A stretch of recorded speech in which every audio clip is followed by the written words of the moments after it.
हाफिज आबाद का दोनों टांगों से महरूम हाफिज सलीम, जो कड़ाही में सफ़र करने में इतनी महारत रखता है कि वो कड़ाही में बैठकर क्रिकेट भी खेलता है और सीढ़ियाँ भी चढ़ लेता है। और इसके साथ साथ वो इस कड़ाही में बैठकर एक नॉर्मल इंसान जितनी स्पीड से सफ़र कर सकता है। मेरी टांगे तो चलो नहीं, अल्लाह ताला की वो तो मर्जी थी ना, मगर एक इंसान पूरा हूँ। अस्सलामुअलैकुम नाजरीन, आप देख रहे हैं एक्स प्रोडक्शन। मैं हूँ आपका होस्ट गुलफाम हैदर। नाजरीन, आपकी खिदमत में एक बार फिर एक मोटिवेशनल और इंटरेस्टिंग स्टोरी लेके हाज़िर हुए हैं।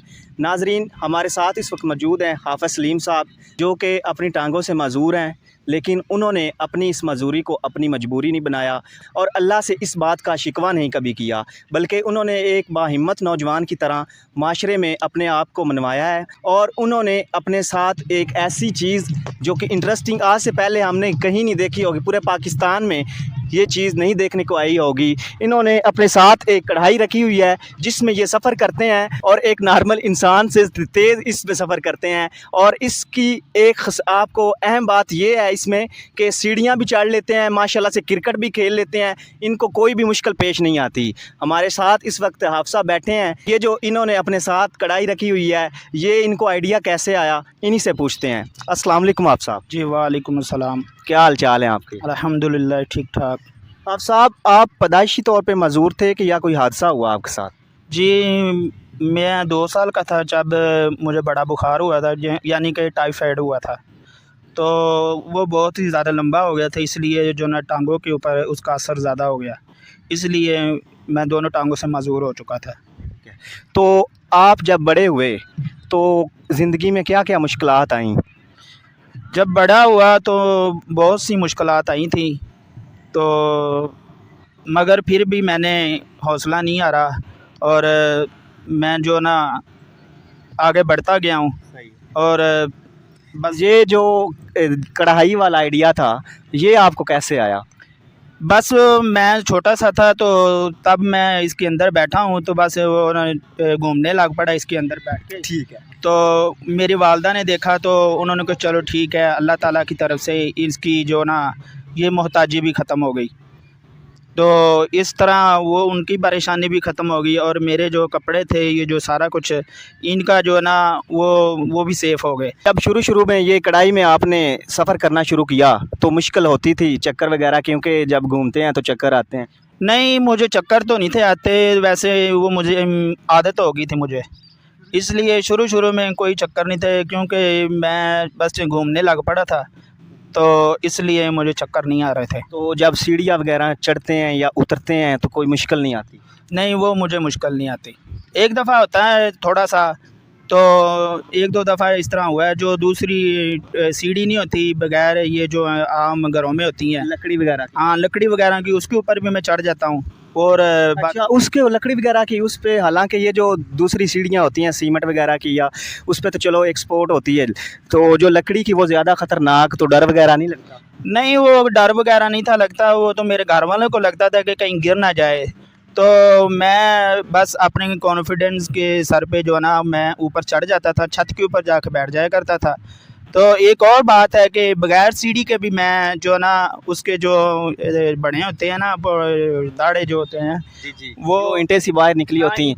ईंटें सी जो बाहर निकली होती हैं, वो उसके ऊपर भी हाथ रख के मैं उसके ऊपर भी, छत के ऊपर चला जाता। मेरी टांगे तो चलो नहीं, अल्लाह ताला की वो तो मर्जी थी ना, मगर एक इंसान पूरा हूँ जिसकी वजह से जो है ना मैं ये मजदूरी अपनी जो ना अपने सर पे नहीं रखी, क्योंकि ये मैं अपने ज़हन पे कभी नहीं सोचा कि मैं मजदूर हूँ। और मैं ये जो टांगों के साथ चलते हैं, इनको देख के मैं ये नहीं सोचा कि मैंने कि इनकी तरफ देख के मैं मजदूर हूँ तो इसलिए मुझे ये काम नहीं करना चाहिए, मैं इससे बढ़ के वो काम कर सकता हूँ।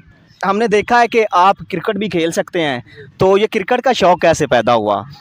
क्रिकेट का शौक़ इस तरह पैदा हुआ कि हमारे मोहल्ले में लड़के खेलते थे, तो मैं भी उनके साथ उनको देखता था, तो मैंने उनसे कहा कि मैंने भी खेलना है। उन्होंने कहा कि नहीं, आप नहीं खेल सकते। तो मैंने ज़बरदस्ती की, मैंने कहा चलो मुझे भी खिला लो यार, मैं भी खेल सकता हूँ, क्या हुआ, मैं मजबूर हूँ। तो उन्होंने मुझे खिलाना शुरू कर दिया और मैं आहिस्ता आहिस्ता जो ना ये इसकी तरफ ट्रेंड हो गया, इसलिए मैं ज़्यादा जो ना महल्ले के लड़कों के साथ ही खेलता रहता था। तो ये क्रिकेट में आपका कोई फेवरेट प्लेयर कौन सा हो? میرا کرکٹ میں فیوریٹ پلیئر ہے شاہد افریدی. ٹھیک ہے، اس کو دیکھ کے آپ کو شوق پیدا ہوا کرکٹ کھیلنے کا؟ جی میں تو دیکھتا ہی ان کو تھا. صحیح ہے. تو جی ناظرین، یہاں پہ شاہد خان افریدی کے یہ فین ہے، جو کرکٹ کا ان کے اندر شوق ہے، جو جذبہ ہے شاہد خان افریدی کو دیکھ کے ہے. یہاں پر میں ایک تھوڑی سی شاہد خان افریدی فاؤنڈیشن ہے، وہ بہت اچھے کام ماشاءاللہ کر رہے ہیں پورے ملک میں، اور جہاں جہاں مطلب کہ وہ دیکھتے ہیں ایسے کوئی لوگ ان کی مدد کو پہنچ جاتے ہیں. تو میری شاہد خان افریدی، اگر کسی طرح یہ میری آواز اور حافظ صاحب کی آواز جو ہے ان تک پہنچتی ہے، تو میری اور حافظ صاحب کی ان سے اپیل ہے. حافظ صاحب آپ خود کہہ دیں کہ جو شاہد خان افریدی فاؤنڈیشن ہے، اگر ان تک یہ ہماری آواز پہنچ رہی ہے تو وہ کوئی نہ کوئی مطلب آپ کی مدد کریں، یا کوئی ایسا کاروبار یا کوئی ایسا وسیلہ بنا دیں جو آپ کو زندگی میں آگے آسانی ہو. جی میں شاہد خان افریدی صاحب سے میں یہی ریکویسٹ کرتا ہوں کہ مجھے کوئی ایسا کاروبار دیں یا وہ کوئی مدد کر دیں کہ میں جو نا آئندہ زندگی اپنی جو نا وہ اچھے طریقے سے گزار سکوں. ماشاءاللہ سے یہ حافظ صاحب ہے، جو ان کی آواز بہت پیاری ہے، تو نعت خواں، اچھے نعت خواں ہیں. پہلے تو ان سے تلاوت قرآن مجید سنتے ہیں، اس کے بعد نعت کے ایک دو بول سنتے ہیں. تو حافظ صاحب پہلے تو ہمیں جو ہے نا تلاوت قرآن پاک سنائیں. اعوذ باللہ من الشیطان الرجیم.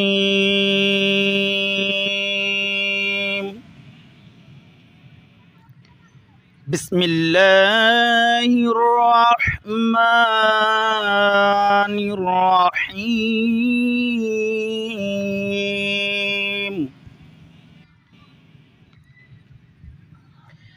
اِنَّا أعطيناك الكوثر فصل لربك وانحر إن شانئك هو الأبتر. صدق اللہ العظیم. محمد مصطفیٰ آئے بہاروں پر بہار آئی، زمیں کو چومنے جنت کی خوشبو بار بار آئی. جناب آمنہ کا چاند جب چمکا زمانے میں، جناب آمنہ کا چاند جب چمکا زمانے میں، کمر کی چاندنی قدموں میں ہونے کو نثار آئی. محمد مصطفیٰ آئے بہاروں پر بہار آئی. جی ماشاءاللہ ماشاءاللہ، سبحان اللہ. دیکھا کہ آپ صاحب کی کتنی پیاری آواز ہے. بچوں کو قرآن مجید کی تعلیم بھی سنا ہے، آپ پڑھاتے ہیں؟ جی میں قرآن پاک کی تعلیم بھی دیتا ہوں بچوں کے گھروں میں جا کے، تو الحمدللہ اچھے طریقے سے ان کو پڑھا بھی لیتا ہوں. اچھا، تو آپ صاحب یہ جو آپ کڑھائی کے ساتھ سفر کرتے ہیں تو کتنا کو سفر کر لیتے ہیں ایزیلی، مطلب کہ تھکتے نہیں؟ جی میں سفر کر لیتا ہوں اپنے گھر سے لے کے اسکول تک، جو ہمارا اسکول تھا وہاں تک میں اپنا اس کے ساتھ چلا جایا کرتا. 3-4 کلومیٹر وہ سفر بنتا ہے؟ 3-4 کلو نہیں بنتا تو نہیں تھا، تقریباً 2-2.5 کلو بنتا تھا. جو 2-2.5 کلومیٹر ٹھیک ہے، وہ آپ آسانی سے، مطلب کوئی مشکل نہیں، تھکتے نہیں آپ؟ ہاں میں چاہے اتنی دور چلا جاتا ہوں، صحیح ہے، آسانی سے چلا جاتا ہوں. ٹھیک ہے. تو آپ نے تعلیم وغیرہ بھی حاصل کی ہے؟ جی میں نے کی ہے تعلیم. تعلیم آپ کی کتنی ہے؟ تعلیم میں نے میٹرک کی تھی. تو شادی وغیرہ ہوئی ہے آپ کی؟ جی میری شادی ہوئی ہے. آپ کا جو روزگار ہے، جو بچوں کو پڑھاتے ہیں، اس سے خرچہ وغیرہ آپ جو گھر کا وہ چل جاتا ہے، مینج ہو جاتا ہے کہ نہیں؟ جی بچوں کو پڑھاتا ہوں، مگر جو نا خرچہ جو ہے وہ بہت مشکل ہو چکا ہے، کیونکہ آج کل جو ہے نا مہنگائی بہت زیادہ ہو چکی ہے، اس لیے بہت زیادہ جو ہے نا مشکل ہو جاتی ہے خرچہ گھر کا چلانے کے لیے۔ جو آپ یہ اس کڑائی میں سفر کرتے ہیں تو لوگ مذاق وغیرہ یا دوست جب کرکٹ کھیلتے ہیں تو کوئی مذاق وغیرہ کرتے ہیں یا سپورٹ کرتے ہیں؟ جی میرے جو دوست ہیں وہ میرے سپورٹ بھی کرتے ہیں اور مذاق تو ہرگز نہیں کرتے، وہ ان کو بھی پتہ ہے کہ جو ہونا تھا وہ تو ہو چکا ہے، مگر اس طرح کا مذاق کیوں کریں۔ تو میرے دوست بہت اچھے ہیں، تو اس لیے وہ میرے ساتھ اس طرح کی حرکت مذاق کی اور یا کوئی ایسی ویسی بات ہو وہ جو میری دل کو لگے وہ ایسی بات نہیں کرتے۔ تو ناظرین یہ ہمارے ساتھ حافظ سلیم صاحب حاضر تھے، آپ نے ان کی گفتگو سنی اور ان کا کہنا بس اتنا ہے، ان کی گزارش بس اتنی ہے کہ مجھے کوئی اچھا روزگار مل جائے تاکہ میرا جو گزر بسر ہے وہ اچھے طریقے سے ہو سکے۔ اور یہ جو ہمارے ضلع حافظ آباد کے جتنے بھی حکومتی نمائندے ہیں، جو MNA شوکت صاحب ہیں یا MPA مامون جعفر تارڑ ہیں، لوگوں کے لیے بہت اچھے کام کر رہے ہیں۔ ہماری ان سے اپیل ہے کہ اگر وہ ہماری آواز اور حافظ صاحب کی آواز سن رہے ہیں، ہمارے چینل کے توسل سے اگر یہ کام ہو جائے، ان کو ایک اچھا روزگار مل جائے، تو اس سے بڑی دنیا اور آخرت میں کوئی بڑی نیکی نہیں ہے۔